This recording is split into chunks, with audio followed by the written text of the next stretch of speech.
Welcome to the JP8 Report. This is James Pierce with the JP8 Report, episode 273.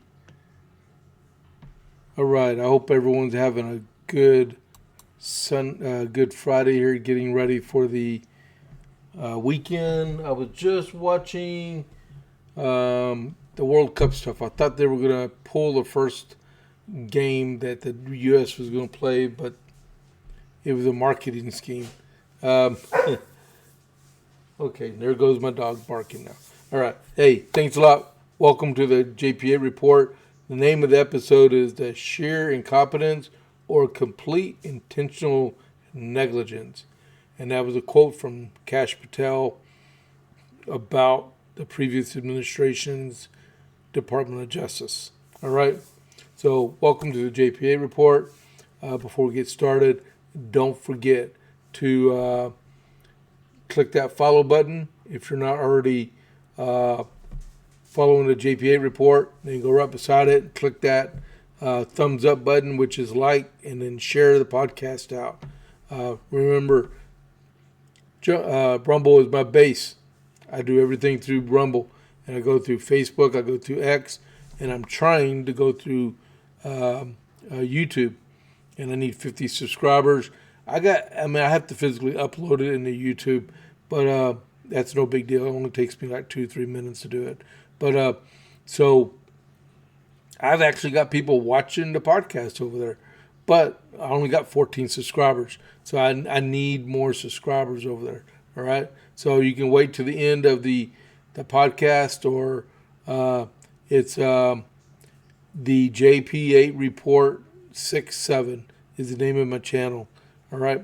You know what my backdrop looks like too. So you know what to look for if you go searching for it. All right. So let's see. Any big headlines going off? The DC pot bomber. We're going to be talking about that in just a few minutes. And then stuff. I found something about Afghanistan. It came out in the New York Post this morning. But first, we have the America 250 for the day and for tomorrow, right? For the 5th of December, 1775, there was a letter that was written from Colonel Henry Knox to General Washington, all right? And may it please your excellency, I have arrived yesterday and made preparation to go over the lake this morning, but General Schuler, he's in charge of operations in Canada, reaching here before day prevents my going over for an hour or two. He has given me a list of stores on the other side from which I am able to send an inventory of which, to those which I intend to move forward to camp. The garrison at Ticonderoga is so weak. The conveyance from the fort is to the landing is so difficult. The passage across the lake so precarious that I'm afraid it will take 10 days at least before I can get them on this side, which they are here. The conveyance from hence will depend entirely on the sledding. If that is good, they shall immediately move forward without sledding the roads. Without sledding, the roads are so much gullied that it will be impossible to move a step. General Schuler will do everything possible to forward this business. I have the honor to be with the greatest respect, Your Excellency, most obedient, humbled servant, Henry Knox. P.S. General Schuler assures me that although the navigation through Lake George should be stopped, yet if there is any sledding, they shall move on another way. So I guess General Schuler made a safety call and says, you're not going to try this. We'll find another way to do it. All right. But that is for the 5th of December, 1775.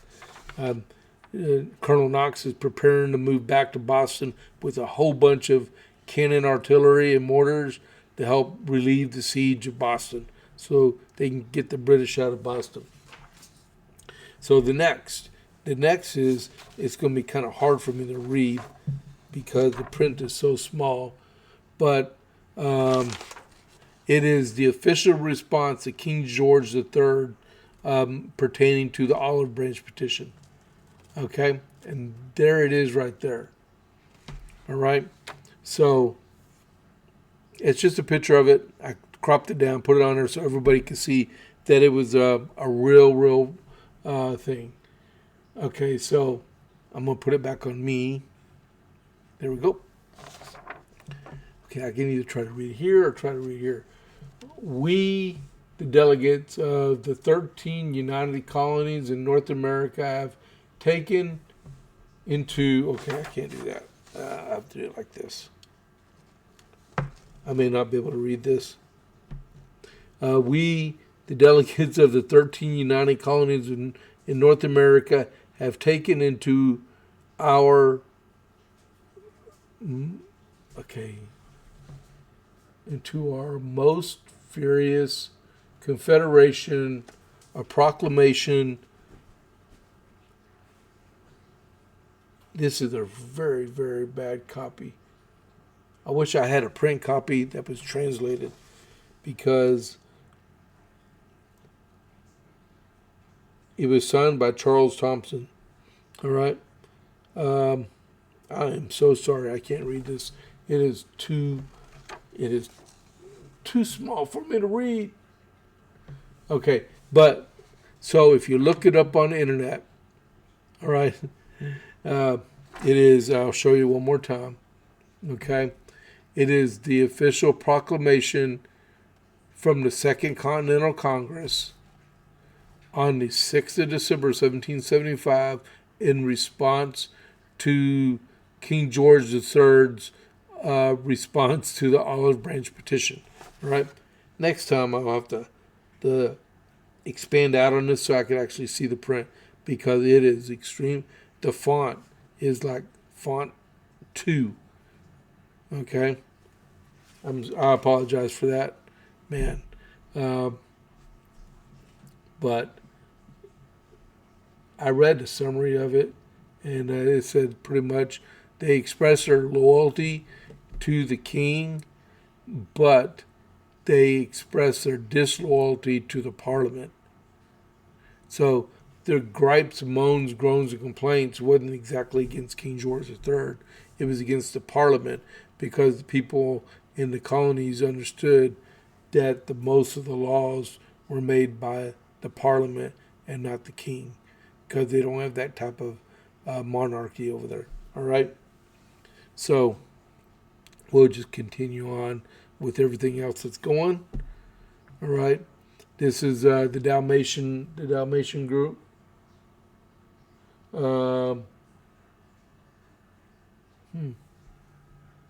If I'm live, let me know,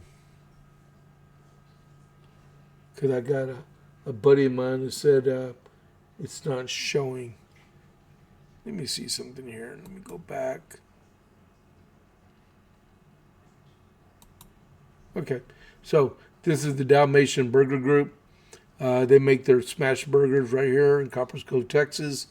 They also, everything's homemade, including the buns, and they're open Tuesday through Saturday, 11 to 2 and 5:30 to 7, unless they sell out. And they are located on the west side of Copperas Cove, behind bushes. All right? So give them a shot. Go out and try their food. It's really good. Okay, I'm having all kinds of logistical problems today, so bear with me. We will get through this.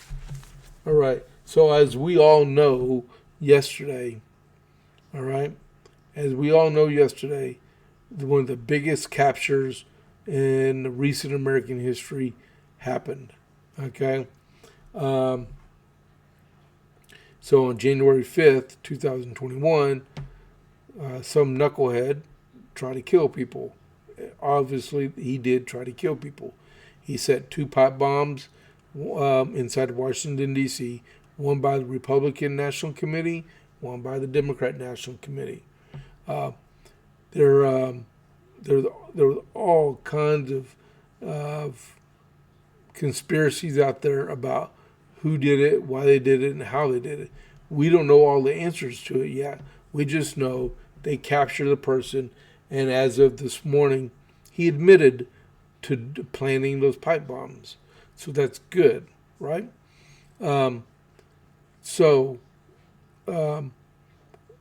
saw the title of the podcast today, and that was said by Kash Patel last night on TV. He said that, I believe it was on Fox News at night at 10 o'clock Central Time, right? So could you imagine? Okay, so it took them 4 years to not find a solution to the culprit who did this, which is Brian Cole Jr., right? So the Biden administration took 4 years and never arrested anyone. President Trump takes office, gets his team going, his DOJ with Pam Bondi, then got Kash Patel and Dan Bongino, and they ramped up everything, got it going.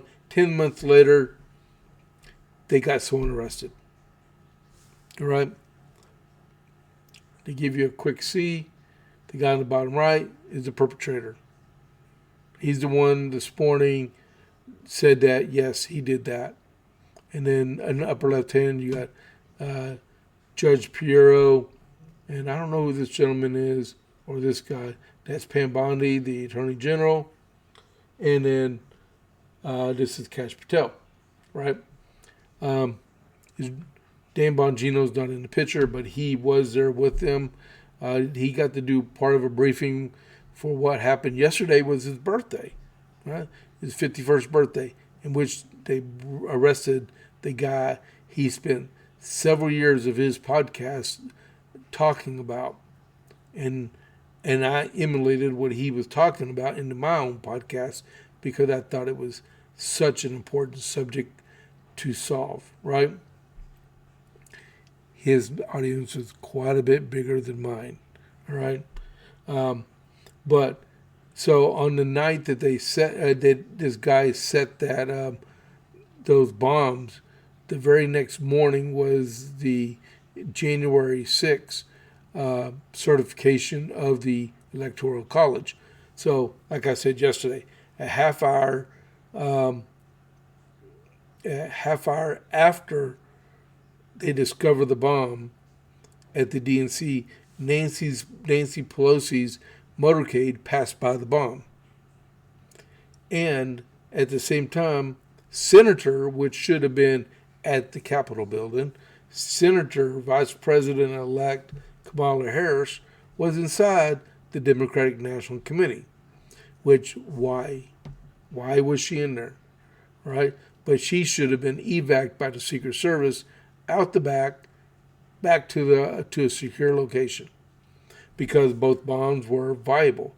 They could have blown them. How many people would have died if those pipe bombs would have detonated, in which they could have? What would the political and physical ramifications be if those bombs did detonate?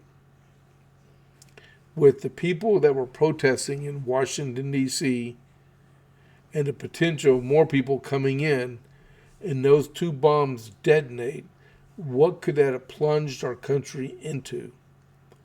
Because I'm afraid it would spread across the country really fast. Because that was all political. All political. What was Christopher Wray and Merrick Garland doing about the whole investigation? They shelved it like it was a cold case. It didn't matter. It should have been investigated until solved. I mean, I watch FBI on TV every single Monday when it comes on TV. They seem to be able to solve every case in 1 hour. What's 2 or 3 months in the FBI in real life? It's their job, not political persecution, but actual reality of solving crimes.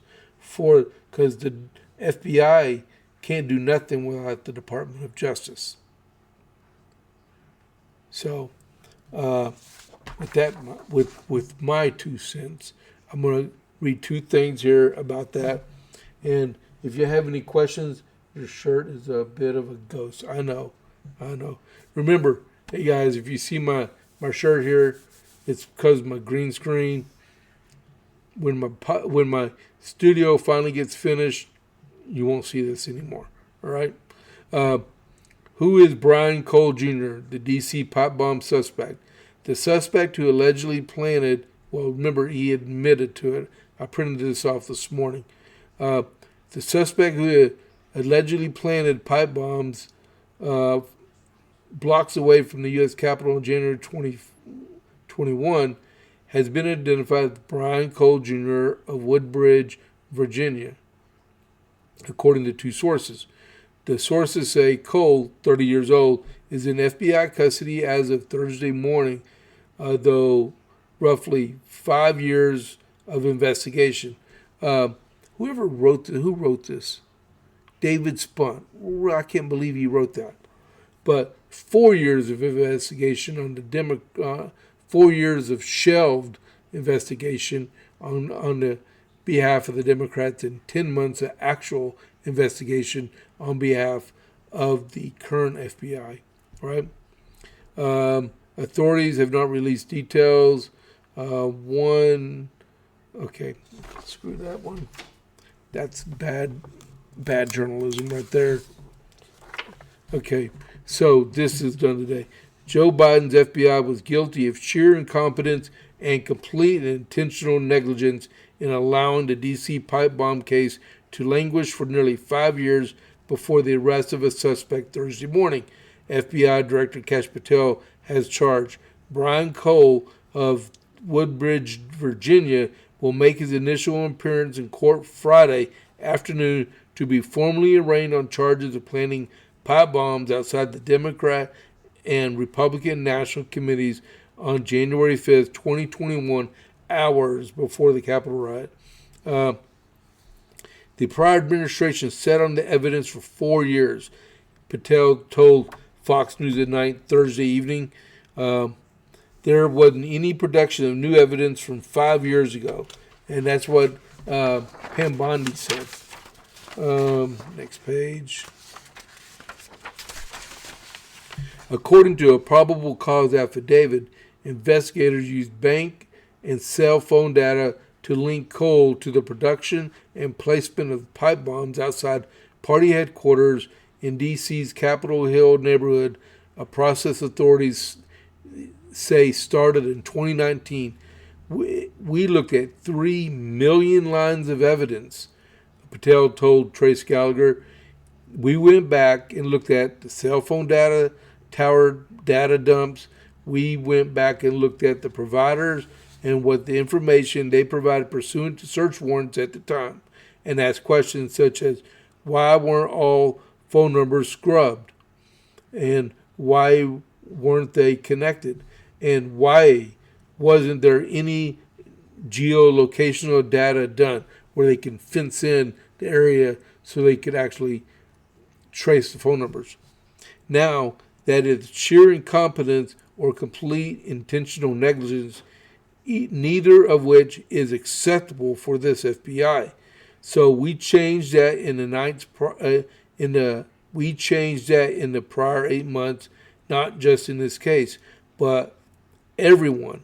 And that is what what that did was allow us to narrow the search down. Man, this is the better article than that one from Fox. The pipe bomb case was a top priority for Bongino, a former Fox News host who claimed on his eponymous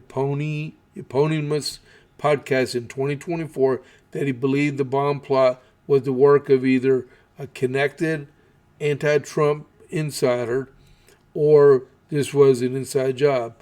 I was paid in the past, Sean, for my opinions. He was on Sean Hannity last night. That's clear. And one day I'll be back in that space. Bongino told his former colleague Sean Hannity Thursday night when confronted about his remarks, but that is not what I'm paid for now. I am paid to be your deputy director, and we base investigations on facts.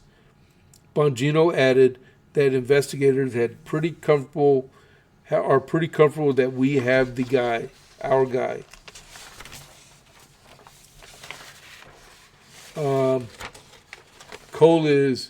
If Cole is convicted of the 2 counts that he currently faces, the bomb suspect faces between 15 and 30 years in prison.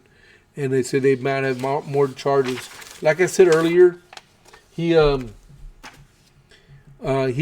to planning the bombs, making the bombs. His parents are avid Democrat supporters.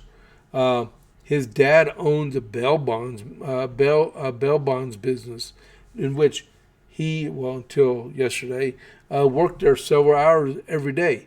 We were joking this morning. Is his dad going to post bond so his son can get out of jail? He owns his own business to be able to do that kind of stuff. Maybe that'll happen. But to be on the serious side, I'm surprised it was a black guy. I mean, I'm not being racist. Most people that do the kind of stuff are white males. Ask the FBI.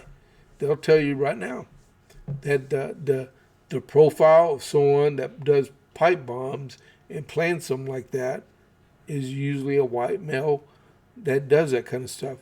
And they were totally caught off guard by Mr. Cole, but I'm glad they got him. But like I said at the very beginning of this, Merrick Garland and Christopher Wray and even Joe Biden, and I would even say, I forgot who his chief of staff was, they need to be looked at why they shelved this investigation, because if those bombs, the ramifications of what could have happened if those bombs would have detonated. All right? We can go on and on. I can beat a horse to death on this. I am glad they got him. I am so glad they got him. I saw Mark Warner on TV last night condemning the FBI for conducting the investigation. Why would the Democrats not want this person in custody? Did they know something that the Republicans didn't? We'll leave it at that. We'll let the FBI figure out the rest of that one. All right? So, and then Jack Smith, he has an appointment with a closed-door session of the House on the 17th of December. He wanted a public one. The president said he was all right with the public one, but in the House of Representatives, I believe it's the Judicial Committee, they insisted it be behind closed doors so it'd be like a grand jury testimony type deal. All right? So that's that one. Hold on.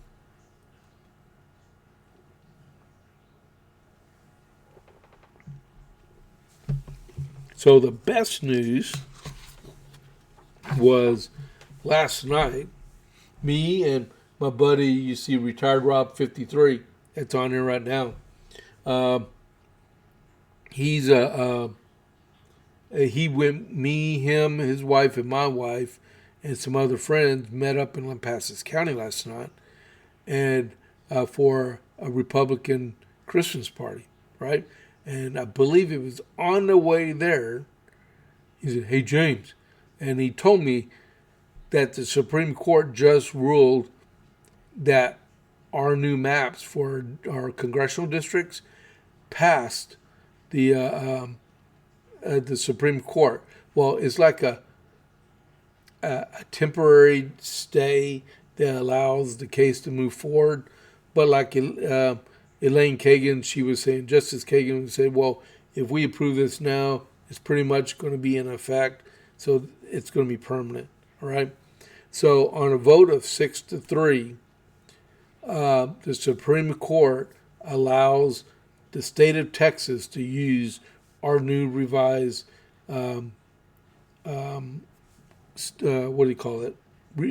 congressional districts, which is, haven't showed this one in a while. This is our new congressional district. I live right here in District 31, in the heart of Texas. All right.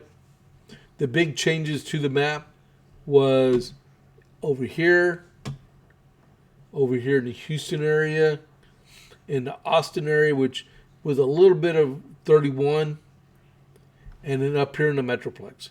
Pretty much everything else stayed similar, all right? But we only have like 3 days after the day of left to file for the primaries for the Democrats and the Republicans. So this is our new map for the congressional districts, not state representatives or state senate, just congressional, right?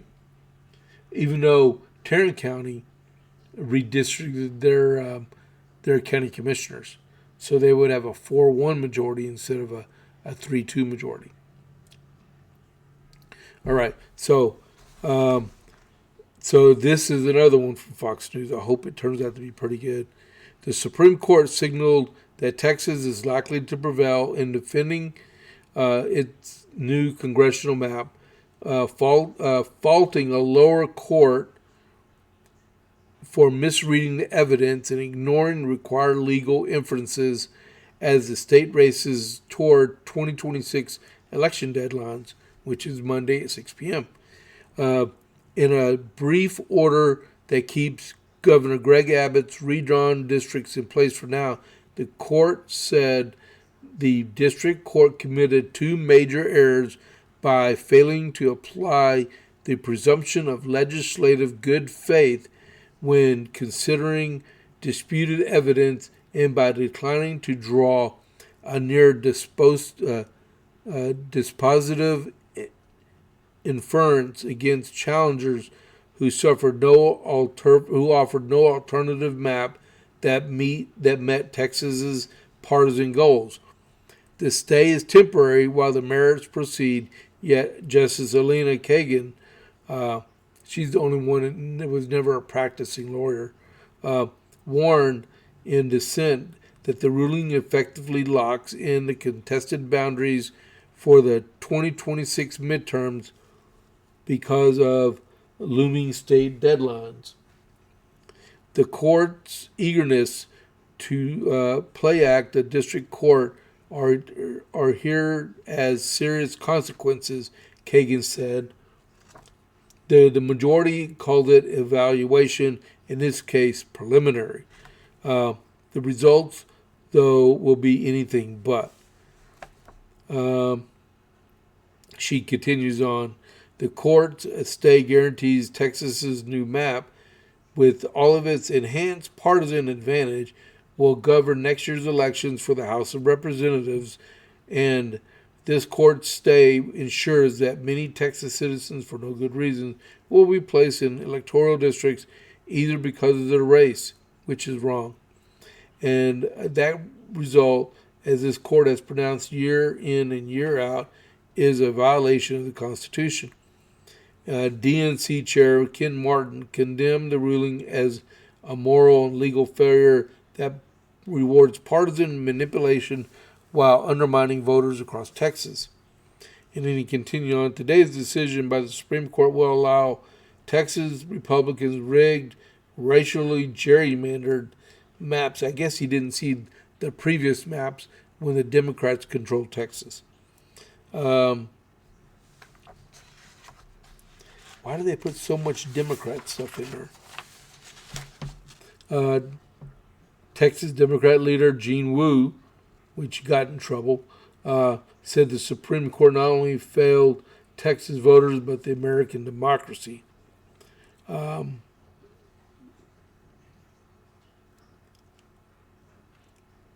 Abbott, though, celebrated the decision, saying, "We won." Texas is officially and legally more red. The United States Supreme Court restored the redistricting maps passed by Texas that were based on constitutional principles and Supreme Court precedents. The victory of Texas voters for common sense and for the U.S. Constitution. And the ruling arrives amid a broader unprecedented national redistricting battle driven by President Trump's effort to fortify the GOP House majority heading into 2026, a campaign that began in Texas before rapidly spreading across other states. Because you have places like Missouri, you have places like North Carolina, South Carolina, Florida. You have Indiana. Indiana went to the extreme. They were going from a 7-2 to try to make it an 8-1 majority Republican state. They produce maps. They produce maps that show a 9-0 Republican majority in their congressional districts there. Unbelievable. So you still have a couple of states like Illinois and Ohio was the other one that's involved. But you have Illinois, I forgot what the other state was. And then there's a case in Utah, which I don't think is going to go anywhere. It'll be appealed. And then you have the fiasco going on in California where they broke all kinds of laws and are trying to push to change up their map. In which yesterday I reported that Darrell Issa from the 48th Congressional District in California said he's going to go for it and he's going to run for re-election in California instead of moving. He may win because he's a very popular Republican in California. So, we'll give it a chance, give it a shot, right? But I am so excited that Texas is going to have, we're going from a 25-13 majority in the state of Texas to a 38 possibility for the state of Texas. So we may be able to gain up to 5 more Republican seats in the state of Texas. Hold on just a second here. I need to go check on something. So I am going to read something real quick. It's an ad read. I can't put the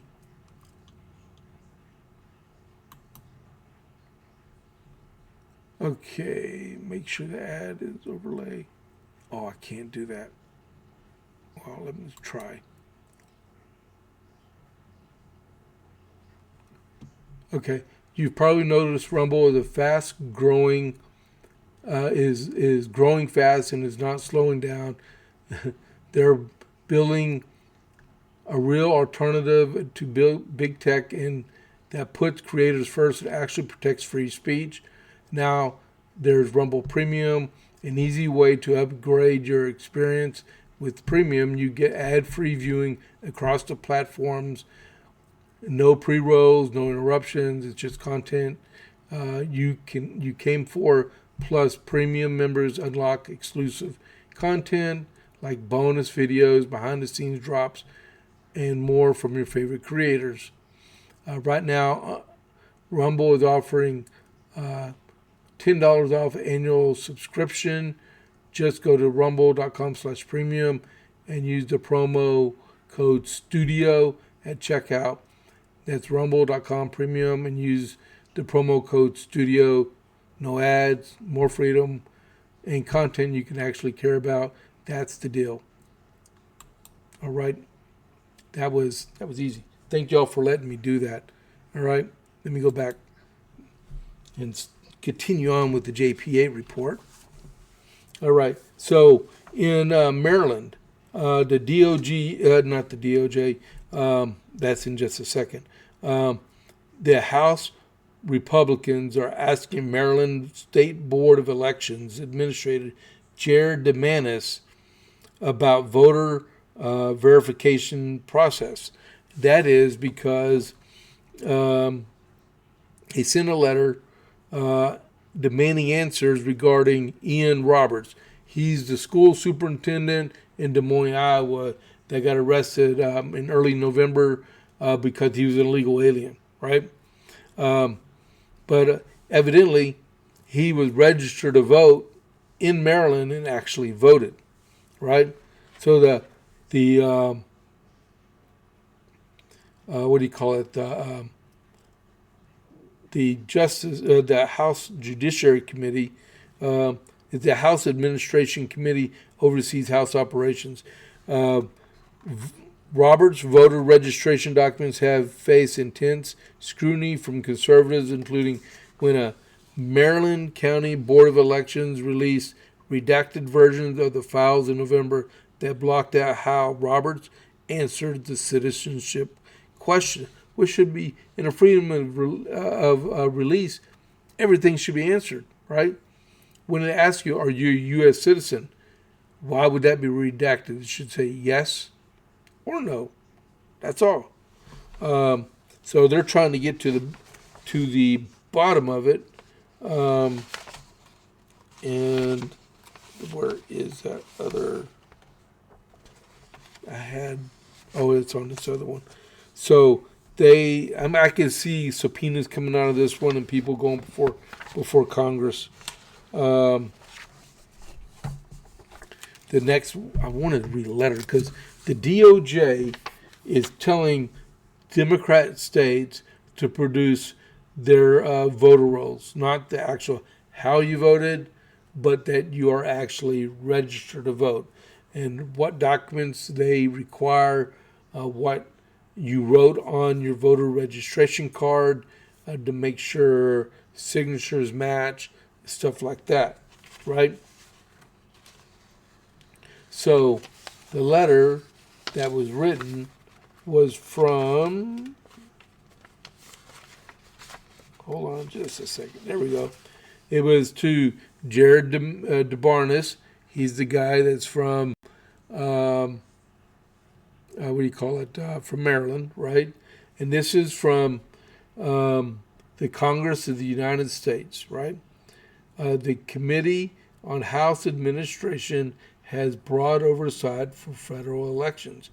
Records released by the Maryland State Board of Elections confirm that a non-citizen has successfully registered to vote in Maryland and on at least 2 occasions. The situation prompts ongoing concerns that states are not verifying the citizenship of their registrants. Oversight of federal elections is critical to inform potential legislative reforms and safeguard integrity of federal elections. The committee is therefore seeking information from Maryland State Board of Elections. And it goes on to talk about Ian Roberts. So this, and along with the Department of Justice, is trying to find out the people that this affects. Like they're sending the DOJ is about to force Democrat-led cities to turn over their list for inspections. That would be Maryland, that would be Rhode Island, that would be New Mexico, that would be Washington State, and the state of Vermont. And they are resisting the Department of Justice to turn over those rolls because are they legitimately people? Are they legitimate people? Are they made up people? Are they dead people? Are they illegal aliens? Are they legal aliens? Because unless you're a U.S. citizen, you're not eligible to vote at all. Well, in Texas, you're not. In some other states, you can vote in municipal elections. That needs to be legislated out of existence. You should not be able to vote in our country unless you are a U.S. citizen flat out, time stop now. All right? Take the citizenship test and become a naturalized citizen and then run for office, right? And this is from Just the News, because I combined two different bullets on the JP8 report today. This came from Just the News, which is, I forgot his name, John Solomon. The Justice Department is on track to compel more than half the states in America to clean up their voter rolls and believes sloppiness that left dead people and non-citizens in a position to vote in Democrat-run states is intentional. How does a dead person vote? Only if they're voting in a Democrat primary, right? Yeah. The sloppiness of elections in blue states is no accident. It is on purpose. It is a feature, not a bug. The Assistant Attorney General for Civil Rights, Harmon Dillon, just told the Just the News No Noise television show Wednesday night. The goal is to cram as many people on there and make voters who are not particularly engaged, make it easy for someone else to help them fill out their ballot and return it for them so they don't care enough to do it themselves. We can do it at the what we can do at the federal government level is ensure that our federal election laws are observed, and that includes each state's requirement to keep clean voter rolls. That is a fundamental basic. She's absolutely correct. She has a law firm that she doesn't do anything with now because she works for the federal government that ensures clean voter rolls. If you have not voted in 2 election cycles, you should become unregistered to vote. You should go back and register. 2 voter elections would be a midterm and presidential, right? There's no other reason why that should be happening at all. I really don't want to talk about this one, but Ilhan Omar, they asked her yesterday about this COVID and Medicare fraud running rampant through the Somali community inside of Minnesota. She was interviewed on CNN with Jake, the lead with Jake Tapper, and she appeared to struggle to explain how fraud became so out of control in Minnesota after federal officials announced an investigation into an alleged Somali fraud network operating in the state. After being pressed by Tapper to explain how fraud became so rampant within her state, the Congresswoman gave a meandering response, attributing the problem to inadequate guardrails for COVID relief funds that were subsequently exploited. I think what happened is that, when you have these kind of new programs that are designated to help people, you're oftentimes relying on third parties to be able to facilitate. And I think that a lot of the COVID programs that were set up, they were set up so quickly that a lot of the guardrails did not get created. After the Congressman's response, Tapper criticized President Donald Trump for making shockingly bigoted comments about not only Omar, but the entire Somali community in Minnesota, while speaking to reporters in Oval Office on Wednesday.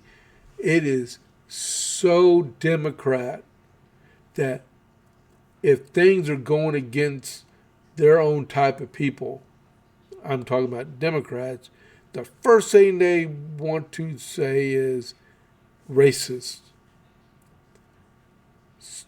fascists. And they play that card over and over again because they actually think people are listening to them. We got to look at, oh wow, breaking news. Something about, oh wow. Okay, that was, I can't see it now, but a judge just ordered the release of grand jury testimony in the Epstein case. Wow, okay. But back to Miss Omar. You have $1 billion out there that was misappropriated, that were meant for autistic kids, that somehow ended up in the hands of Al-Shabaab in Somalia, a terrorist group. U.S. tax dollars funding a terrorist group. We need to get to the bottom of it, because when it comes to Miss Omar, allegedly she had friends that were in receipt of some of these funds. She held allegedly campaign events at some of these locations that received these funds. And these funds ended up being moved to Somalia to this terrorist group. So she needs to be investigated. And I hope they get to the bottom of it as soon as they can.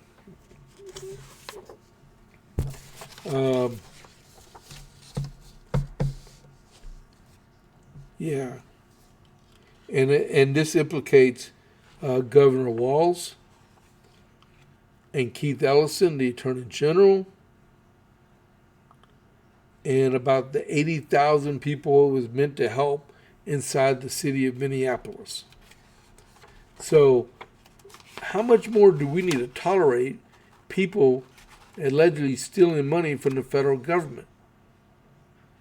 Because I can tell you, when I owned my own business, before I closed it, I was so scared of making a mistake on the allocation of my funds and to making sure my taxes were filed properly. Because, there are people that have their own business. I'll do all my own books. Man, I was spending about $600 or $700 a month on a CPA just to keep my books right, because I didn't want to make a mistake. And I trusted that CPA because he's one of my best friends. All right, hold on just a second. Let me take a break.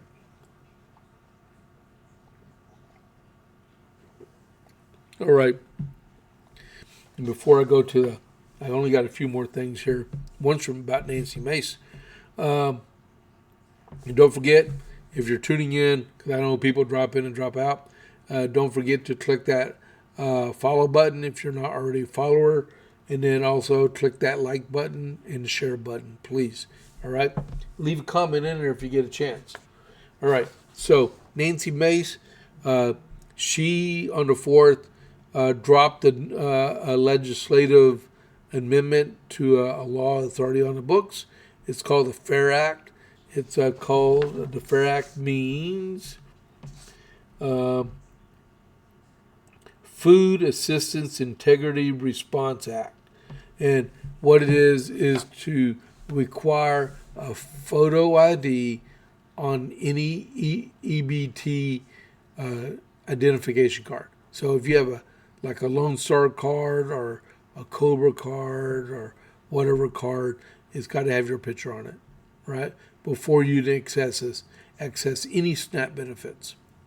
All right. So the FAIR Act is going to require the photo ID on every SNAP EBT card so retailers and states can verify the cardholder's identity at the point of purchase. Prevents unauthorized use by allowing benefits to be redeemed only by the individual whose name and photograph appear on the card. Allows states to issue additional photo verified cards to households with multiple authorized users. That's pretty good, because if you have a mom taking care of a child and you want to send little Joey to the store to pick up a few supplies that are authorized on that EBT card, little Joey can go do that, as long as he's old enough to go by himself. Protects vulnerable families by providing accommodations for caregivers, assisting minors, seniors, and individuals with disabilities. Requires retailers to verify the photo on every EBT card before completing a SNAP transaction. And it directs the USDA, that'd be United States Department of Agriculture, to update regulations within 18 months to implement these reforms. And the bill is House Resolution.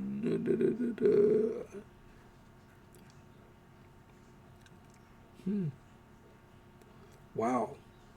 Across the country, states are reporting massive losses from SNAP fraud and misuse. In just the first quarter of FY 2025, which is last year, so that would be in the first quarter, would be right before the election. More than $102 million in stolen, fraudulent benefits were approved. During the same period, states recorded over 226,000 fraudulent SNAP claims and 691,000 unauthorized transactions nationwide, including 4,209 stolen benefits in South Carolina. Well, that's only in Republican-led states, because what I heard yesterday, that the Democrat-led states will not present their data to Brooke Rollins' Department of Agriculture, which she said she will get. All right, so the House resolution, it's called the FAIR Act, and it's so small I can't read it. I hate it when it does that, man. Okay. Well, we get to just remember Food Assistance Integrity Responses Act. Okay. If you want to read more about that. But the basics is photo ID on the EBT card, and you can authorize additional users on your SNAP account, and they'll have their photo ID on it, right? And you must present the SNAP card to the merchant before they start adding up how much money you owe for the stuff you're getting. All right. So next, World Cup. We were watching the World Cup a while ago. They didn't have no draw on it. So I wanted to tell y'all if the U.S. was, who the U.S. was going to play first. Afghanistan. There was a report in the New York Post that was saying that the Taliban said that the left behind U.S. military formed the core part of the Afghan military. $85 billion of U.S. hardware was left when Joe Biden capitulated and surrendered Afghanistan to the Taliban and pulled American soldiers out and left 13 dead about 3 days before the final troops left. All that $85 billion did was modernize the Afghan military in the hands of the Taliban. So they just told us what they did with our military. Their aviation assets are probably mute, but the ground stuff, easy to maintain. And hopefully someone doesn't use that against us. Indiana takes major step towards passing Trump-backed redistricting bill. I was just told you about that. It's going to be 9-0. That'd be awesome. More power for Republicans to take the Democrats out of the equation so we can take back our country and provide for it. Poor people, low-income people, medium, middle class people, and even rich people. We're all Americans. We all need to be taken care of. And this is a way we can do it, right? Get the socialism out of the equation. Get our prices down where we can manage to live. No more steaks that are $20 a pound and so let's get the prices down. We saw gas at $2.23 a gallon yesterday here in the Killeen area. Awesome. Election stuff. Well, no. Here's talking about the economy. Netflix today said that they're going to buy Warner Brothers for $72 billion. All right. And then the iPhone SE. So if any of y'all are still using the iPhone SE, y'all need money. All right. Somehow, but Apple this morning announced they're ending all support because it's obsolete and they're going to do away with it. The iPhone SE, and that was the economical version for budget-minded people. When the the iPhone 7 came out, they came out with the SE version, right? So that one's going away. Netflix is buying Warner Brothers, and then this is the last weekend through Monday to file for the March 3rd primary here in Texas. And nobody filed in the Republican Party yesterday. I don't know what it is so far today, but no one filed yesterday. The last people to file was on Wednesday, right? I looked at I took a chance. I'm going to get crazy Democrat cookies and stuff on my computer. But I had to choose it. I had to go look. So I looked at the people that have filed in the Democrat primary here in Texas. I did not see Colin Aldred on there for U.S. Senate. And I didn't see Jasmine Crockett on there for U.S. Senate. And I didn't see her in there for U.S. Congress. And I looked in the 30th and I looked in the 33rd congressional districts. Did not see her name in there at all. And I do know that they still have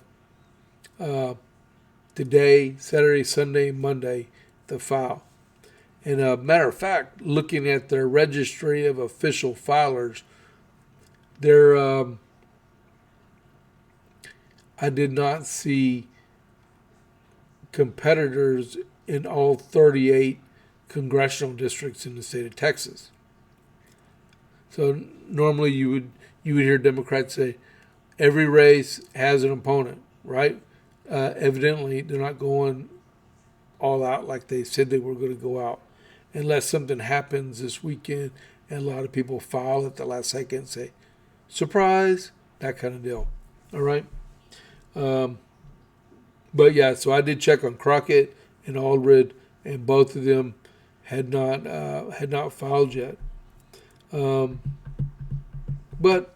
like I said, they got a few days left to do it. Looking over my shoulder, I don't see anything. It's on commercial right now. So does anyone have any? Try getting a magnifying glass. Oh my goodness. Thank you so much, Rob. I really appreciate that. I thought these were magnifying lenses. Wow. Okay, I'll get you back. I'll get you, my little pretty, and your dog too. Ha. Wizard of Oz quip there. All right. So, any other questions, comments, concerns, election-related stuff that y'all want me to opine on? Nope. Well, we actually had 13 people actually watching today, live right now. Don't forget to click that follow button, and don't forget to click that like button, and don't forget to please share it if you have a chance when you're watching this throughout the weekend.